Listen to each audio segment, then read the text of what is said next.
Control is on.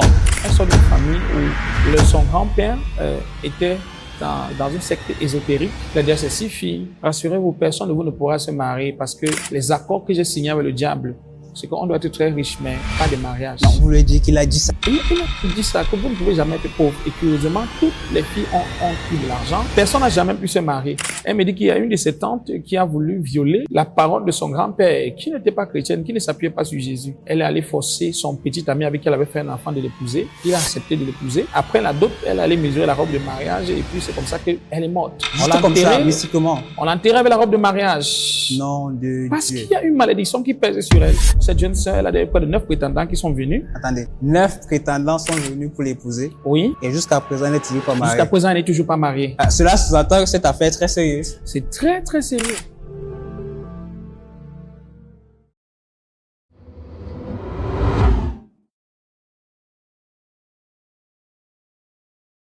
All right. Bonsoir, Andangaku. Bonjour ou bonsoir en fonction de l'heure à laquelle vous nous écoutez. Bienvenue encore sur notre plateau. Merci, c'est un immense plaisir pour moi de me retrouver toujours sur ce magnifique plateau, vraiment pour passer ces moments formidables avec toi d'abord, dans un premier temps, avec tous ces internautes qui nous suivent, qui nous envoient des messages. Vraiment, c'est un régal. Il est taré par des loges. Ah oui, vous savez que on a beaucoup de bons retours. Ça, il faut quand même vraiment louer pour les auditeurs qui nous envoient des retours positifs, qui apprécient vraiment ce que nous faisons, qui sont édifiés vraiment. Je profite pour les saluer. Et pour ça, nous vous disons merci. Et nous vous encourageons à continuer de vous abonner massivement, à partager notre contenu. Et n'oubliez pas, continuez de liker ce que nous faisons, car ça nous aide à grandir. Alors, nous revenons sur notre sujet que nous avons commencé la dernière fois. Et nous parlions du célibat anormal. Oui, la dernière fois, nous avons commencé à parler du célibat anormal et il faut dire que une chose importante que les gens doivent comprendre sur le célibat anormal, c'est que tu peux même avoir 25 ans et tu es victime du célibat anormal. Parce que le célibat anormal... 25 ans? Oui, parce que le célibat anormal, ce n'est pas forcément lié à l'âge. D'accord. C'est lié parfois au background spirituel. Ok. Au background spirituel, parce qu'il y a des personnes qui souffrent du célibat anormal et elles ne se rendent pas compte. Pourquoi? Parce que elles sont belles, elles sont attirantes, elles ont les possibilités de se marier, mais aucune de ces possibilités ne se concrétise parce qu'elles souffrent du célibat anormal. Vous savez, Jésus-Christ a dit quelque chose d'important dans Matthieu chapitre 12, 19, le verset 12. Je vais lire ça ici pour que vous puissiez comprendre. Je vais lire ça dans la version parole de vie. Il y a des gens qui ne se marient pas parce qu'ils ne peuvent pas le faire. Pour certains, c'est depuis leur naissance. D'autres, c'est parce qu'on les a empêchés de le faire en les rendant eunuques. Et il y a des gens qui ne se marient pas à cause du royaume des cieux. Celui qui peut accepter cette parole, qu'il accepte. Donc ici, Jésus-Christ donne 3 catégories de personnes qui ne peuvent pas se marier. Ok. Et les premières personnes qui donnent ici, c'est des personnes qui, par leur naissance, ne peuvent pas se marier. Et vous voyez, on a par exemple dans la société des personnes qui naissent avec des malformations qui les prédisposent à ne pas se marier du tout. Par exemple, il y a des personnes qui naissent avec des maladies qui touchent à leur cerveau, des personnes qui ne sont pas normales par leur naissance. Oui. Il y a des cas de figure, par exemple, des personnes qui naissent peut-être aveugles, sourds-muets, qui ne peuvent pas collaborer avec quelqu'un, qui ne peuvent pas échanger, qui ne peuvent pas partager, qui ne peuvent pas dialoguer. Et ces personnes arrivent à se marier. La deuxième catégorie, maintenant, que Jésus dit ici, il dit que d'autres, c'est parce qu'on les a empêchés de le faire en les rendant eunuques. Et on a parlé des eunuques la dernière fois, et on disait que les eunuques, c'est des personnes qui ont généralement pris le vœu de chasteté. Mais il y a également des personnes qu'on les a rendus eunuques, même sans leur propre consentement. Et on les a influencés sur le plan spirituel. Et je vais prendre un exemple pour étayer ce que je suis en train de dire. Ça, c'est une dame avec qui je suis en train de travailler même actuellement, à l'heure où je vous parle. Donc, elle n'a pas de problème à ce que je partage son exemple. Elle sort d'une famille où son grand-père était dans une secte ésotérique. Et il avait dit, il a 6 filles. Il a dit à ses 6 filles, rassurez-vous, personne de vous ne pourra se marier parce que les accords que j'ai signés avec le diable, c'est qu'on doit être très riche, mais pas de mariage. Non, vous lui dites qu'il a dit ça. Oui, on va même en venir parce que, parlant des causes, je conseille à tout le monde de faire une enquête dans sa propre famille. C'est biblique même. Tout à l'heure, on va en venir, les gens vont mieux comprendre ça. Et c'est en causant avec sa mère, avec sa grand-mère, qu'on lui a raconté leur histoire. 6 filles, il a dit ça, que vous ne pouvez jamais être pauvre. Et curieusement, toutes les filles ont eu de l'argent. Personne n'a jamais pu se marier. Elle me dit qu'il y a une de ses tantes qui a voulu violer la parole de son grand-père, qui n'était pas chrétienne, qui ne s'appuyait pas sur Jésus. Elle est allée forcer son petit ami avec qui elle avait fait un enfant de l'épouser. Il a accepté de l'épouser. Après la dot, elle allait mesurer la robe de mariage et puis c'est comme ça que elle est morte. Juste comme ça, mystiquement. On l'a enterrée avec la robe de mariage. Non de Parce Dieu. qu'il y a une malédiction qui pèse sur elle. Et on l'a enterrée avec la robe de mariage et ça les a beaucoup effrayés. Et puis, on les a racontés. Donc, elle particulièrement, elle a déjà eu près de 9 prétendants. Cette jeune sœur, elle a eu près de 9 prétendants qui sont venus. Attendez. 9 prétendants sont venus pour l'épouser. Oui. Et jusqu'à présent, elle n'est toujours pas mariée. Jusqu'à présent, elle n'est toujours pas mariée. Ah, cela sous-entend que cette affaire est très sérieuse. C'est très, très sérieux. Très grave même Elle d'ailleurs. a eu près de 9 prétendants qui sont venus. Je vais t'épouser parce que c'est une fille belle. C'est une fille intellectuelle. Et puis, elle travaille. Elle a un bon salaire. Elle n'arrive pas à se marier jusqu'à aujourd'hui. Donc, c'est en faisant une enquête qu'elle a réalisé que c'est un problème spirituel. Et puis, elle a également pris la peine d'acheter le guide simplifié du mariage et nous sommes en train de prier. Et par la grâce de Dieu, les choses sont en train d'avancer. Je crois que... Et nous rappelons que le guide simplifié du mariage est déjà disponible sur Amazon. Si vous voulez l'acheter, vous pouvez le commander directement sur Amazon. Effectivement, vous pouvez le commander directement sur Amazon ou alors vous pouvez écrire en commentaire là où vous êtes et on va voir comment vous acheminez le livre pour ceux qui ne peuvent pas l'acheter sur Amazon. Et donc, elle a acheté le livre et nous sommes en train de travailler par la grâce de Dieu en train de faire des choses dont je préfère garder le reste du témoignage pour ultérieurement, quand on va célébrer son mariage. Donc, vous voyez, dans ce genre de cas de figure, depuis sa jeunesse, elle a voulu se marier, elle n'a pas pu se marier parce qu'il y a un problème de célibat anormal. Pourquoi? Parce qu'il y avait une malédiction qui pesait sur elle. Et ça a été fait par qui? Par son grand-père. Elle me dit que personne chez eux n'est marié. C'est sérieux, c'est grave. C'est très sérieux, c'est très sérieux. Parce que parfois, quand on parle de ça, certaines personnes prennent à la légère, oh non, depuis quand le mariage est spirituel. Mais je vais vous dire que tout dans la vie est spirituel. Le monde dans lequel nous vivons est régi entièrement par le spirituel. Et c'est pourquoi nous sommes appelés à ne pas être ignorants. Parce que quand tu es ignorant, on va te manipuler, on va te faire subir des choses que tu ne sais même pas. Et j'ai souvent vu les chrétiens pleurer. Pourquoi moi? Qu'est-ce que je fais à Dieu? Est-ce que je mérite ça? En fait, dans Jean 10, Jésus-Christ nous a donné clairement le cahier des charges du diable. Le diable vient pour 3 choses. Voler, tuer et détruire. Et lorsqu'il a accès à ta vie, il va tout faire pour voler ta vie. Il va tout faire pour détruire ta vie.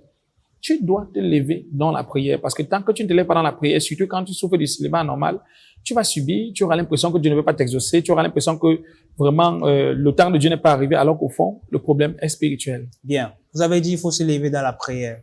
Mais vous savez, beaucoup de chrétiens prient. Je connais beaucoup de jeunes sœurs qui ont longtemps désiré se marier. Elles ont même beaucoup prié. Mais aujourd'hui, elles ne sont toujours pas mariées.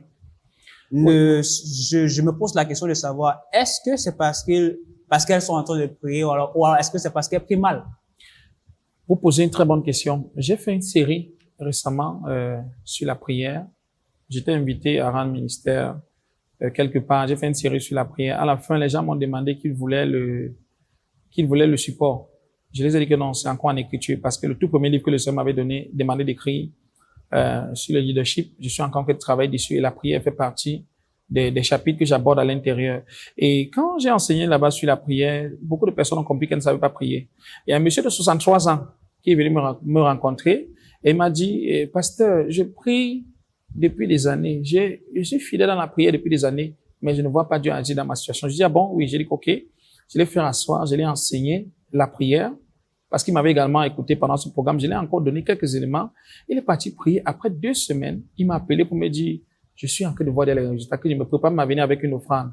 Honnêtement, c'est malheureux de le dire, mais la majorité des chrétiens ne savent pas prier. Mais c'est audacieux de dire ce que vous êtes en train de dire. La majorité des chrétiens ne savent pas prier. C'est pourquoi beaucoup d'enfants de Dieu passent le temps à s'acclimater avec les problèmes en disant que non, si nous recevons de Dieu le bien, nous pouvons aussi recevoir de Dieu le mal. Non, Dieu permet la souffrance. En citant le livre de Job, un livre qui est également très mal compris par les chrétiens. Donc, c'est parce que les gens ne savent pas prier. Non, vraiment, on me persécute beaucoup parce que j'aime beaucoup le Seigneur. Oh non, je reçois beaucoup les flèches parce que j'aime beaucoup le Seigneur. Alors que Éphésiens 6:16 nous dit qu'avec le bouclier de la foi, tu peux éteindre toutes les flèches de l'ennemi. Vous voyez, les enfants de Dieu ne savent pas prier en majorité. Ben, c'est fort, c'est pourquoi beaucoup ne voient pas le résultat. Est-ce que Dieu est-il sourd? Bref, Dieu se plaît-il à voir ses enfants souffrir? Non. Si tu pries, tu utilises une formule, ça ne marche pas. Il faut redéfinir vraiment ta formule. Mais dans ce cas, comment est-ce qu'on doit prier dans ce cas? Bon, mais je sais pas si c'est un cours sur la prière. C'est vrai qu'on a ouvert la brèche, mais en fait, je crois qu'on aura l'occasion d'enseigner ce cours-ci particulièrement. Je crois que les 2 derniers épisodes. Parce qu'il faut dire que la solution majeure du célibat anormal, c'est la prière. On va mettre l'emphase sur la prière parce que une chose que le Seigneur m'a enseigné par rapport à la prière, c'est que avant que Jésus n'enseigne ses disciples à prier, quand vous étudiez par exemple l'évangile selon Luc, vous allez voir que du chapitre 1 au chapitre 10, Jésus enseigne les disciples. Et c'est au chapitre 10 que les disciples demandent à Jésus, enseigne, apprends-nous à prier. Jésus leur donne un premier cours sur la prière. Et c'est encore au chapitre 18 que Jésus revient leur donner un deuxième cours sur la prière après les avoir assez enseignés. Juste pour nous dire que quoi? Quand tu n'as pas une bonne connaissance, quand tu n'as pas une vie de méditation de la parole de Dieu, tu n'auras pas une bonne vie de prière. D'accord. Dans ce cas, nous allons fermer cette brèche et nous vous donnons rendez-vous aux 2 derniers épisodes de notre série d'enseignement. Alors, nous revenons sur notre sujet. Vous êtes en train de dire que le problème majeur est spirituel. Oui, la cause majeure du célibat anormal est spirituelle. Et la petite étude que j'ai faite, j'ai trouvé environ 8 causes. OK? 8 causes qui empêchent les gens de se marier. 8 causes qui maintiennent les gens dans le célibat anormal. Et la première cause que je m'en vais citer comme ça, c'est les malédictions transgénérationnelles. Et quand on parle de malédictions transgénérationnelles, ça a à voir avec les pactes sataniques que nos parents, nos grands-parents, nos ancêtres ont eu à faire et qui suivaient leur lignée. Ça veut dire que des choses même que tu ne connais pas, mais tu subis, tu paies les factures que tu ne connais pas. Et je vais prendre quelques exemples pour m'expliquer. Je suis allé rencontrer un serviteur de Dieu il y a de cela quelques années et il pleurait parce qu'il disait que sa vie n'avance pas. Et il disait qu'il a pris un programme de prière. Et quand il prend le programme de prière, le Seigneur le montre dans une vision, comme s'il était en train de voir sur un écran, comment son papa, qui est un notable, a pris une chèvre vivante, a pris des stylos, a pris la lame de rasoir, l'aiguille, avec les pièces de monnaie, et il a enterré la chèvre vivante. Et il a dit ceci, quand il a enterré, il a dit ceci, aucun de mes enfants ne doit aller loin dans les études. C'était ça le symbole du bic. Non, excusez-moi s'il vous plaît. Oui. J'aimerais comprendre, qu'est-ce qui pourrait pousser un papa le diable, avec du bon sens à faire pareille chose? Le diable est méchant. Le diable est méchant. Et lorsque les hommes ne marchent pas avec la crainte de Dieu, ils font des bêtises. Vous voyez, l'apôtre Paul dit dans Romains chapitre 1 que ceux croyants, ceux vantant d'être sages, sont devenus fous. Pourquoi? Parce que quand un homme ne marche pas avec Dieu, quand un homme ne marche pas avec la sagesse de Dieu, parfois il livre sa descendance à l'ignominie, même sans se rendre compte. Par exemple, ce pasteur me dit qu'ils sont 3 enfants, personne n'a pu aller loin dans les études. Et il dit que tous les efforts qu'ils font, personne n'arrive à avoir l'argent.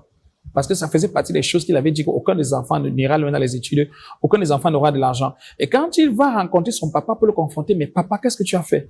Il dit que son papa a laissé d'abord tomber le plat. Comment tu as fait pour savoir ça? J'étais seul ce jour. Tu étais encore tout petit, tu n'étais même pas là. Wow. Que oui, c'est le Seigneur qui me l'a révélé. Wow. Il dit que non, c'était pour vous protéger parce que quand les gens ont l'argent dans notre village, on pourra facilement les tuer. Mais non. Ouais, une raison assez stupide. Non. Vous pouvez par exemple me demander que ce papa qui est dans une secte ésotérique, le diable te dit que je vais te donner l'argent à condition que tes enfants ne se marient pas. Et tu acceptes. Parce qu'il s'est dit que vous n'avez pas besoin de mariage, vous pouvez faire vos enfants. Vous voyez, quand tu n'as pas la crainte de Dieu, le diable te trompe. Et c'est comme ça que le diable a trompé beaucoup de nos parents, beaucoup de nos ancêtres qui ont fait des pactes avec le diable qui nous suivent. Vous allez voir, par exemple, dans certaines familles, je connais par exemple une famille de 8 filles.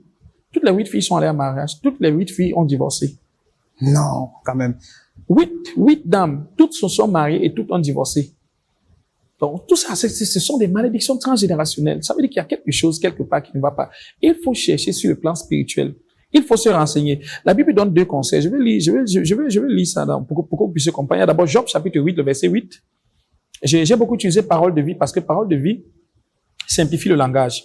Job 8 lui dit ceci. Interroge ceux qui ont vécu avant nous et sois attentif à l'expérience de leurs ancêtres.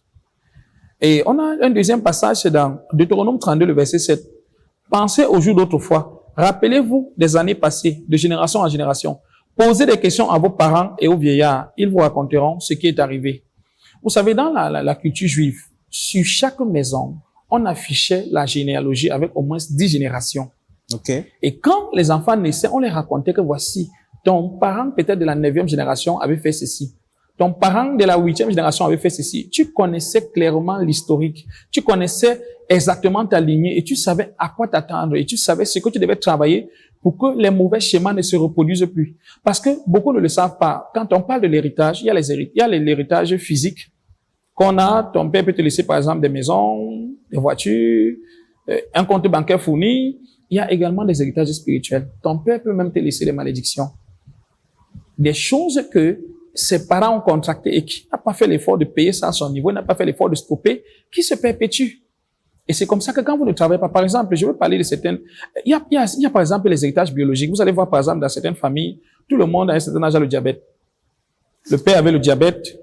Par exemple, l'hypertension. On vous dit par exemple en science que quand ton parent a eu l'hypertension, tu es susceptible également d'avoir l'hypertension. C'est un héritage génétique. Voilà, c'est un héritage génétique. Voilà, il y a également des héritages spirituels.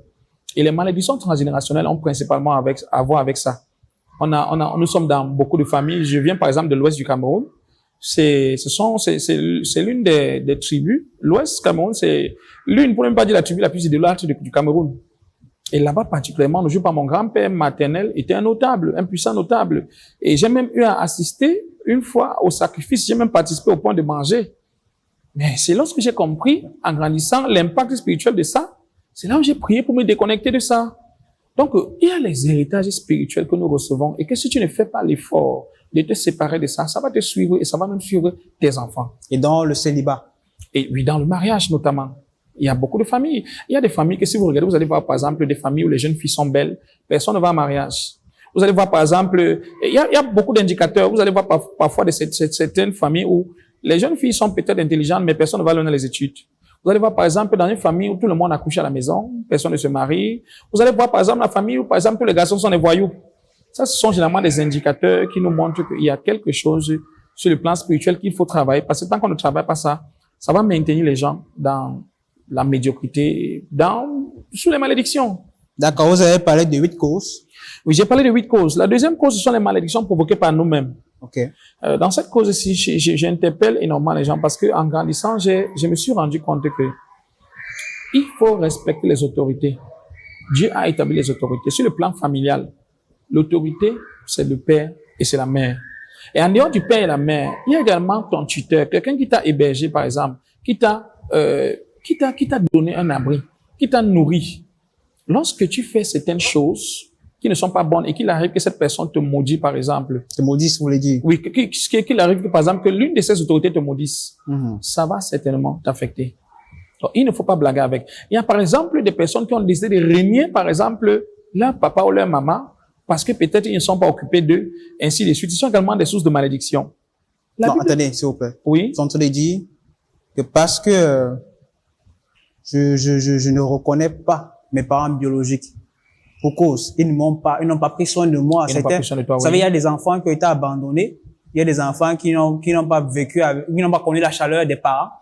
Et puis, en grandissant, ils se disent, je me fais dans cette relation. Voilà, il y a même d'autres, par exemple, qui vont dire, non, vraiment, il ne m'a pas aidé, il a menacé ma mère, il ne s'est pas occupé de nous. Pourquoi est-ce qu'il va venir récolter là où il n'a pas semé? Et ils adoptent beaucoup. Vous savez, quand on est chrétien, il faut obéir à la parole de Dieu. Il ne faut pas choisir les domaines d'obéissance. Jésus, par exemple, a dit, il vous a été dit, tu aimeras ton prochain, tu aimeras ton ennemi. Moi, je vous dis, aimez vos ennemis. Faites du bien à ceux qui vous maltraitent. Priez pour ceux qui vous calomnient.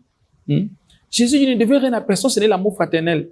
Il y a beaucoup de personnes qui sont sous des malédictions, qui n'arrivent pas à se marier simplement parce que ils ont régné, parfois leurs parents biologiques qui n'ont pas peut-être pris soin d'eux. Ils se sont mal comportés et sous l'effet de la colère, parfois ces parents ont prononcé des malédictions sur la vie de ces enfants. Alors lorsque tu peux identifier que oui, tu as été peut-être odieux, tu t'es mal comporté peut-être avec un parent ou un tuteur qui t'a hébergé, qui t'a nourri sur le plan spirituel, c'est un sacrilège. Et tu dois faire une réparation. Parce que tant que tu ne fais pas de réparation, tu pourras rester, vivre et mourir dans ta situation. Ce sont des choses avec lesquelles il ne faut pas blaguer. Et puis, le troisième cas que je vais prendre, ce sont les mauvais sorts. Les mauvais sorts, pourquoi? Quand je parle des mauvais sorts, j'ai fait une étude dans les foyers polygamiques. Je me suis rendu compte que dans les foyers polygamiques, ce sont des foyers généralement très conflictuels. Vous allez voir, parfois, il y a 4, 5 femmes. Vous allez voir, par exemple, les enfants d'une femme ne se marient pas. Les enfants d'une femme se marient. Parfois, vous croyez que c'est anodin. Pourquoi? Parce que ces gens, parfois, quand ils donnent leur vie à Jésus, elles se confessent. Vous allez entendre une maman qui va dire, pasteur, je suis allé chez le marabout. J'ai décidé qu'aucune des filles de la première femme ne doit se marier. On jette des mauvais sorts sur les gens. Et à cause de ça, les gens n'arrivent pas à se marier, croient que c'est anodin. Et ça, c'est même ceux qui sont même gentils, parce qu'il y a d'autres même qui viennent à Jésus-Christ et qui n'ont pas l'humilité de se confesser parce qu'elles ont honte de ce que ça va faire. Et tant que ces chrétiens-là sont sous ces mauvais sorts-là, et que ces chrétiens n'ont pas une vie spirituelle pour transcender cela, ça va continuer d'agir dans leur vie. Donc, il y a beaucoup de personnes qui sont sous des mauvais sorts parce que les gens sont allés chez le marabout, disent que tu ne vas jamais te marier. Il y a d'autres même qui rendent les gens fous. Il y a même d'autres qui décident que tu ne vas jamais avoir un bon travail, malgré que tu es sage, intelligent et brillant. Donc, on a beaucoup de cas comme ça. Les mauvais sorts également empêchent les gens de se marier. Un autre cas de figure, ce sont les possessions démoniaques. Ok, la possession démoniaque. Oui, les possessions démoniaques. Quand je parle des possessions démoniaques, j'aime beaucoup prendre un exemple qui m'a beaucoup marqué. Et ça date d'environ 8 ans. J'ai travaillé dans une entreprise La Place et quand je suis arrivé dans cette entreprise, le Seigneur m'a mis à cœur de travailler avec une jeune dame qui était là-bas. J'ai commencé à prier avec elle. Et quand je prie avec elle, je vois le Saint-Esprit me montre que elle est en train de faire l'amour avec une autre femme. Je demande, mais madame, dites-moi, est-ce que vous êtes lesbienne? Elle me dit non. Est-ce que vous faites souvent l'amour avec une femme, avec des femmes? Elle me dit non. Je dis, mais voilà ce que je vois. Elle me dit qu'elle ne sait pas de quoi je parle. Et j'étais intrigué. Je me suis demandé, mais est-ce que c'est la fabrication de mon cerveau? Mais mon cerveau ne pouvait même pas aller jusque-là. Alors, 2 semaines après, cette dame revient vers moi et me dit, je vais te dire la vérité. Quand j'étais petit, j'étais consacré à la sirène. Et chaque nuit, les sirènes viennent dans mes rêves coucher avec moi. Et elle me dit que tellement d'hommes sont venus me marier, parce qu'en termes de caractère, cette femme a un caractère excellent. Elle dit, tellement d'hommes sont venus me marier, tous les hommes m'ont demandé un mariage, ils sont partis sans jamais me dire la cause pour laquelle ils sont partis. Aucun de tous ceux qui m'ont demandé un mariage ne sont plus revenus sans me donner d'explication. Pourquoi? Parce qu'elle a été possédée. Et lorsque nous avons commencé à travailler, le Seigneur a révélé que c'est son papa qui l'avait fait et qu'elle a besoin de délivrance. Tant qu'elle n'est pas délivrée, elle ne peut pas se marier. Parce qu'elle appartient à la sirène qui la possède. Et je me rappelle que elle a assisté une fois à un programme, elle a commencé à manifester les démons, elle est tombée au sol, elle a commencé à se rouler, cogner à gauche, cogner à droite. Le démon disait qu'elle m'appartient, je ne sors pas. Vous voyez, le démon disait qu'elle m'appartient, je ne sors pas. Vous voyez, voilà par exemple un autre cas, ça ce sont les cas de possession démoniaque. Il y a beaucoup de chrétiens qui sont possédés. Et je veux dire que quand on parle de posséder, généralement ça signifie être influencé par les démons. Parce que j'allais y venir, parce que dire qu'un chrétien est possédé, ça veut beaucoup dire en même temps. Oui, c'est vrai que c'est une expression qu'on utilise, ça crée beaucoup les débats. Un chrétien ne peut pas être possédé, mais je le dis toujours que vraiment, je n'aime pas beaucoup la théorie, j'aime la pratique. Est-ce que vous avez déjà vu les chrétiens manifester les démons à l'église? Si tu as déjà vu un chrétien manifester les démons à l'église, vous allez me dire que ces chrétiens ne sont pas les chrétiens, parce que vous avez parfois des standards, des types de chrétiens que vous définissez. Là, vous marquez quand même, il y a beaucoup de chrétiens à l'église, quand on commence à prier, si tu vois les manifestations, tu sais que c'est pas l'Esprit de Dieu qui est en train d'agir. Tu sais que ce sont les démons qui sont en train de les manipuler. Tu vois des gens qui vont se tourner. Je me rappelle une fois, on était avec une sœur et on a commencé à prier, commencé à faire des trucs, on commence à sauter, à faire comme le grillon, ainsi de suite. Vous comprenez que ça, elle est possédée, bien que c'est une sœur en Christ qui a donné sa vie à Jésus, qui a été baptisé par immersion. Donc il y a beaucoup de chrétiens comme ça qui sont possédés, qui sont bien qu'étant à l'église. Et c'est pourquoi la définition la simple que je donne à posséder, c'est ils sont influencés par les démons. Ok. Dans d'autres termes, on peut utiliser le terme démonisé, quoi. Oui, démonisé. Oui, démonisé. Okay. C'est le terme le plus approprié même. Oui, démonisé. Ils sont démonisés. C'est vrai que c'est un terme qui n'est pas très répandu, mais ils sont démonisés. Ils sont influencés par les démons. Ok. Et tant que cette influence n'est pas brisée, ce sera difficile parce que les démons les réclament comme leur propriété et ils ont donné accès aux démons. Peut-être consciemment, peut-être inconsciemment. Et puis, une autre... Et permettez-moi, oui? Comment est-ce qu'on diagnostique une personne possédée ou alors sous l'influence d'un démon, par exemple? Bon, je vous ai donné l'exemple simple. Ces personnes-là, par exemple, quand on est parfois en train de prier et que Dieu se manifeste, ces personnes parfois ont des réactions inappropriées. Ok. Des réactions démoniaques. Vous allez voir des personnes, je ne veux pas imiter ici, là, pour qu'on ne me confonde pas. Vous allez voir des personnes parfois commencer à faire comme le singe, parfois commencer à faire, je sais pas, comme le chimpanzé. Donc, ça commence à faire des cris voudra donc dire bizarres. que l'élément déclencheur, l'élément qui permet de savoir que l'on est possédé, c'est la prière. Oui, généralement, c'est quand on prie. Bon, en dehors même de la prière, il y a parfois quand on cause avec des personnes. Parce que généralement, ce que je fais, c'est que quand je cause avec généralement des personnes qui sont bloquées, par exemple, dans le domaine du mariage, qui veulent la prière, parce qu'il y a beaucoup d'autres domaines dans lesquels nous pouvons être bloqués, mais comme nous parlons dans ce cas précis du célibat anormal, généralement, quand je cause avec des personnes, certains indicateurs dans les questions que je pose peuvent me permettre de comprendre que cette personne est influencée par un démon. Mais le moyen par excellence, c'est lorsqu'on commence à prier. Il y a des personnes qui manifestent. Et là, vous comprenez qu'il y a une main spirituelle derrière qui est en train d'agir. D'accord, nous poursuivons. Oui. OK. L'une des autres causes, c'est la désobéissance à Dieu. Il y a beaucoup de chrétiens qui sont bloqués par le mariage parce que ces chrétiens sont dans la désobéissance. La désobéissance, pourquoi? Parce que Dieu les a envoyés, leur partenaire de vie, et ces personnes ont refusé. Parfois par mépris, parfois à cause des ambitions personnelles. Je vais prendre un exemple que j'aime bien prendre quand je parle de ça. C'est le cas de cette sœur que l'homme de Dieu avait chassé. Je ne prie pas pour toi. Quand on avait demandé aux jeunes de venir pour qu'on prie pour le mariage, l'homme de Dieu a dit, je ne prie pas pour toi parce que Dieu t'a envoyé son fils, tu as refusé. Et elle avait simplifié le frère qui était venu vers elle parce que le frère n'était pas de son statut, du même statut social qu'elle. Okay. Elle était nantie et le frère était, comment je vais dire ça, il était de la basse classe. C'était un débrouillard, quoi. Le frère était un débrouillard, oui. Elle estimait qu'une femme nantie comme elle qui a fréquenté, qui travaille dans une grosse boîte ne peut pas se marier avec un frère de ce genre. Donc, elle avait refusé ce frère. Et ça a été un blocage pour elle.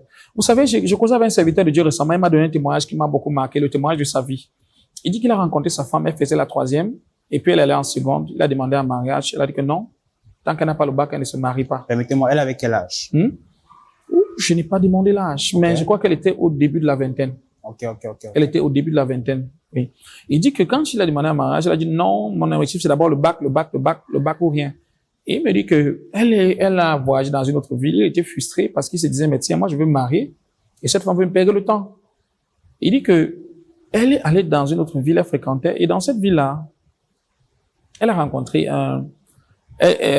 pendant un programme, une prophétesse est venue vers elle, dit que fais attention. J'ai envoyé mon serviteur vers toi pour le mariage et tu es en train de mettre les objectifs et les barrières en avant. Alors que ce n'est pas ce que j'attends de toi. Va épouser mon serviteur et arrête de lui perdre le temps. Et elle dit que ce qui l'a marqué, c'est que cette prophétesse ne la connaissait pas, ne connaissait pas son histoire, rien. Elle dit que c'est là où elle a une fois appelé le serviteur de Dieu pour dire, pasteur, vraiment, désolé pour les objectifs que j'avais mis, vraiment. Et ils sont mariés en classe de seconde. Elle a continué ses études, elle a eu le bac, elle est allée à l'université, elle a poursuivi ses études. Donc, il y a beaucoup de personnes parfois qui désobéissent à Dieu. Dieu les envoie le mari, ils disent que non, je vais d'abord fréquenter, je dois d'abord avoir le doctorat, je dois d'abord avoir bac plus 15, et ainsi de suite. J'ai les objectifs. Et c'est comme ça que beaucoup passent à côté de leur bénédiction. D'accord. Maintenant, j'aimerais comprendre. Oui. Pour cette jeune femme-là qui a des objectifs, oui. Comment déterminer, comment sait-elle que ce monsieur qui est venu est l'homme de sa vie? Il est important pour tout chrétien d'être spirituel. Quand tu es un chrétien charnel, tu vas prendre des décisions charnelles sans te rendre compte. Quand un homme t'accoste, un homme vient vers toi, tu es un enfant de Dieu. L'homme te dit, je vais t'épouser, je veux que tu sois ma femme. Ne refuse pas a priori. Va d'abord devant le Seigneur, prie et demande à Dieu, Seigneur, voici, j'ai reçu une proposition. Est-ce que c'est ta volonté? Vous savez, Jésus-Christ nous a dit qu'il est avantageux pour vous que j'aille. Parce que je vais vous envoyer, puis le défenseur en justice, et vous enseignera toutes choses. Dans la nouvelle alliance, nous avons tous le Saint-Esprit. Le Saint-Esprit est là pour nous enseigner, pour nous conseiller. Dans Somme 32, le verset 8, Dieu prend l'engagement, je lui dis, je t'instruirai, je te montrerai la voie que tu dois suivre. Je te conseillerai, j'aurai le regard sur toi. Va devant Dieu avec ces passages. Seigneur, instruis-moi. Est-ce que cet homme, c'est ta volonté pour moi? Est-ce que c'est lui mon mari? Et tu auras la réponse de Dieu, parce que beaucoup de personnes, par erreur, refusent les opportunités de mariage qui viennent devant elles en disant non, j'ai d'abord mes objectifs. Lorsque je rédigeais le guide simplifié du mariage, j'ai fait une petite enquête et je me suis rendu compte que l'une des causes du célibat anormal de beaucoup de jeunes, surtout les jeunes femmes que je rencontrais, elle me disait, j'ai refusé beaucoup d'hommes parce que j'avais d'abord les objectifs académiques. J'avais les objectifs scolaires. D'autres, c'était pour elles-mêmes. D'autres, c'était fixés par leurs parents. Okay. Elles disent, je regrette amèrement aujourd'hui parce que me voici, j'ai l'argent. Me voici, j'ai les diplômes. Mais je suis malheureuse. Parce que je n'ai plus les opportunités de mariage que j'avais avant. Ouais. Vous voyez? Parce que beaucoup ont désobéi à Dieu au nom de leurs objectifs personnels, au nom de leurs ambitions personnelles. Et c'est pourquoi j'interpelle les jeunes qui nous écoutent. C'est bien de fréquenter, c'est bien d'avoir les objectifs, mais tout cela est réalisable dans le mariage. Beaucoup ratent les opportunités que Dieu les envoie parce que elles ne sont pas sensibles au Saint-Esprit. J'aimerais que vous répétiez ce que vous venez de dire. Oui. Que tout cela est réalisable dans le mariage. Effectivement. Parce qu'on est dans une société aujourd'hui où on se dit, il faudrait d'abord qu'on réalise d'abord. Et puis, le mariage, ce sera une sorte de couronnement. Oui, on va dire un bouchon sur la bouteille, quoi. Oui. Et c'est la cerise sur le gâteau. Ouais, la mais cerise sur le gâteau. C'est une erreur de penser ainsi. Tu peux aller jusqu'au doctorat dans le mariage. Il y a beaucoup de cas autour de nous. Je connais une de nos mamans à l'église. Elle a fait 8 ans d'études après son mariage. Wow. Elle accouchait toutes les années, mais elle allait en cours du soir. Et aujourd'hui, elle est à un poste élevé dans son entreprise à cause des études qu'elle a fait étant dans le mariage. Donc, beaucoup de jeunes filles ont raté les opportunités de mariage qui venaient vers elles parce qu'elles avaient des ambitions. C'est pas mauvais d'avoir les ambitions, mais il faut avoir le discernement. Il faut tout faire pour écouter de Dieu et pour te rassurer que celui qui est venu vers toi là, c'est l'homme de ta vie ou ce n'est pas l'homme de ta vie parce que beaucoup ont raté les opportunités de cette façon. D'accord. Poursuivons avec le 5e. Je crois que c'est le 5e. Oui, le 7e point déjà. Le 7e. Oui, le 7e point, ce sont les traumatismes subis et mal gérés. OK. Vous savez, nous sommes dans une société où les blessures émotionnelles prennent de plus en plus de l'ampleur. C'est pourquoi je félicite vraiment beaucoup de personnes qui s'investissent pour travailler avec les personnes qui sont blessées émotionnellement. Parce qu'on a beaucoup de personnes qui ont subi des blessures émotionnelles profondes. Je vais prendre un cas de figure simplement. OK. Mon ami était fiancé. En fait, mon ami était intéressé par une dame qu'il voulait épouser. C'était une belle dame intelligente et qui avait fréquenté. Et elle était partante pour le mariage. En même temps, elle était réticente. Elle a fait perdre 3 années à mon ami parce qu'elle disait, aujourd'hui, elle dit, je suis partant. Après, elle dit, non, je suis pas partant. Le mariage est dangereux pour moi. Et quand on a essayé de causer avec elle pour comprendre en profondeur ce qui ne va pas, elle a donné le témoignage du mariage de ses parents. Elle dit que le foyer de ses parents, c'était un ring de kickboxing. Ouais. Donc, ses parents bagarraient tous les jours et son papa bastonnait copieusement sa mère. Ah, dommage. Et ce qui est malheureux, c'est que son papa est mort de façon subite. Sa maman s'est remariée et dans le deuxième mariage, sa maman a subi le même cauchemar au point d'en mourir. Et l'aîné, par exemple. C'est sa maman qui est morte. Oui, sa maman qui est morte dans le deuxième mariage. Le premier mariage, le papa est décédé. Okay. La maman, c'était une belle femme, était encore jeune, elle s'est remariée. Et dans le deuxième mariage, elle a subi encore des violences au point où elle en est morte. Et la première a dit que je ne vais jamais me marier. Parce que le mariage, c'est la souffrance. Le mariage, c'est la violence. Les hommes sont des menteurs. Vous voyez, actuellement, au Cameroun, il y a beaucoup de féminicides. Et vous voyez, ça renforce beaucoup chez plusieurs le sentiment selon lequel se marier, c'est dangereux. Pourtant, ce n'est pas une vérité. Ouais. C'est pas tous les mariages. Si on veut compter le pourcentage de féminicides, ça n'atteint même pas 0,05% des mariages. Ouais, c'est vrai. Ça n'atteint même pas. Mais maintenant, les personnes qui parfois vivent ces mauvaises expériences en présentiel, qui vivent ça sous leur toit, généralement, ça les affecte profondément. Et chez plusieurs, ça crée un blocus. Déjà, ça laisse des traces indélébiles. Oui, exactement. Du genre, si je me marie, je vais souffrir. Si je me marie, c'est ça que je risque de subir. Pour éviter de subir ça, vaut mieux que je reste seul. Vous voyez, donc les traumatismes subis qui n'ont pas été bien gérés, ces personnes n'ont pas été guéries de ces traumatismes-là, et ces personnes sont bloquées, ces personnes sont réfractaires au mariage. D'accord. Oui. Et le dernier point, le 8e point, autant pour moi, manquer le temps de sa visitation. C'est vrai que j'ai un peu parlé de ça tout à l'heure. Il y a la Bible nous dit dans Ecclésiaste qu'il y a un temps pour chaque chose. Vous voyez, il y a un moment donné, une saison de ta vie où tu vas voir que beaucoup de personnes vont s'intéresser à toi, surtout pour les femmes, pour le mariage. Il y a également une saison de ta vie où toi, l'homme, tu vas sentir que non, voici vraiment le moment favorable pour me marier. Vous voyez, il y a des saisons favorables comme ça que Dieu a fait ainsi. Et généralement, pour une femme, les saisons favorables, tu vas te rendre compte que tu peux avoir 5, 6 demandes à la fois. Je me rappelle, il y a un serviteur de Dieu avec qui je travaille, sa fille avait 6 demandes en mariage. C'était sa saison favorable. Et il y a beaucoup qui, lorsque cette saison arrive, elles se disent que ça sera toujours comme ça. Et qui simplifient, qui ne gèrent pas bien cette saison-là. Lorsque cette saison est passée, il faudra la grâce de Dieu pour que les opportunités reviennent encore. Et puis, la dernière, la 9e. Avant qu'on arrive au 9e point, j'aimerais savoir, est-ce qu'il y a des saisons favorables pour les hommes?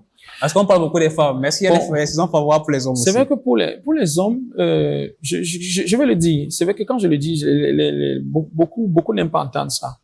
Mais la petite étude que j'ai faite, par exemple, sur les 5 continents. OK. L'âge de mariage dans tous les 5 continents, c'est entre 16 et 22 ans. Ça veut dire que quand tu as déjà traversé l'âge de la puberté, tu es déjà éligible pour le mariage. Maintenant, quand tu es éligible pour le mariage, pour un homme, vous allez voir que Dieu est un Dieu d'ordre. Dans le jardin d'Éden, qu'est-ce que Dieu a fait? Dieu a d'abord donné le jardin à l'homme de cultiver. Ensuite, il a donné une femme. Et dans toutes les législations, en fait, dans la majorité des législations en vigueur dans le monde entier, l'homme est le pourvoyeur de sa famille. Ce qui fait que ce qu'on demande d'un homme généralement, c'est que l'homme puisse avoir au moins une source de revenus. Okay. Alors que pour la femme, elle n'a pas beaucoup d'efforts à fournir. Ce qu'elle a besoin d'être, c'est d'être une femme déjà. Si tu es encore une fillette, tu ne peux pas te marier. Donc, il faudrait qu'elle soit une femme, quoi. Oui, c'est-à-dire qu'elle ait également traversé l'âge de la puberté. Okay. Donc, qu'elle soit déjà mûre, entre guillemets.